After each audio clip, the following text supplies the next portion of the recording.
Қайырлы күн. Бүгін сіздерге 3 қана құрамнан тұратын өте керемет дәмді болатын десерттен бөлісетін боламын. Ол үшін бізге сүттің пайдалы маңызды емес, және де шоколад кез-келген шоколадты қолдансаңыздар болады. Және де банан керек болады. Жасалу жолына келетін болса, ең алдымен бананды ыдысымызға салып, жақсылап пюре болғанша езіп алатын боламыз. Енді кезекте сүтімізді жақсылап қайнатып аламыз. Қайнап жатқан сүтімізге шоколадымызды салып, жақсылап ерітіп алатын боламыз. Енді кезекте қайнап тұрған неміз жаңағы бананымызға құямыз. Мінекей шоколадтар аздап бермей қалған. Енді осыны толықтай аздап қоюланады.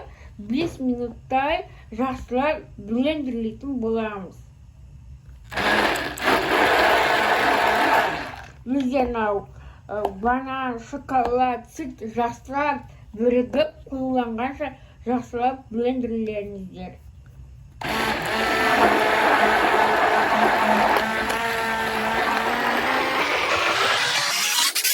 Емізде қою емес, не сыйық емес, осылай орташа масса шығады.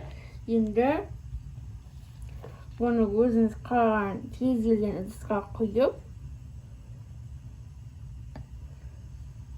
толықтай суытатын боламыз.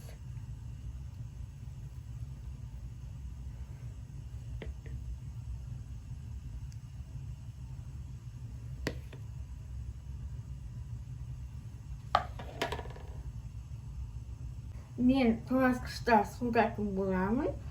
Яғни 1-2 сағатта суып, кішкене формасын ұстайтындай қатып қалуы керек. Мінекей біздің десерттер дайын болды. Осындай орқылдақ күйге енеді. Қалауынша бетін тепкілерден жеміз, немесе түрлі арақтермен әсемдесеңіз болады, бірақ бұл маңызды емес.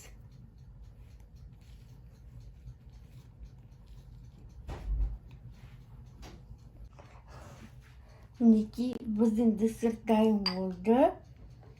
Өте керемет, өте дәмді.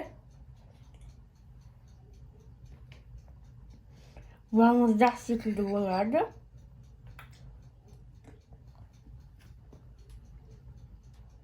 Сіздерге жасап көруге кеңес беремін. Өте дәмді.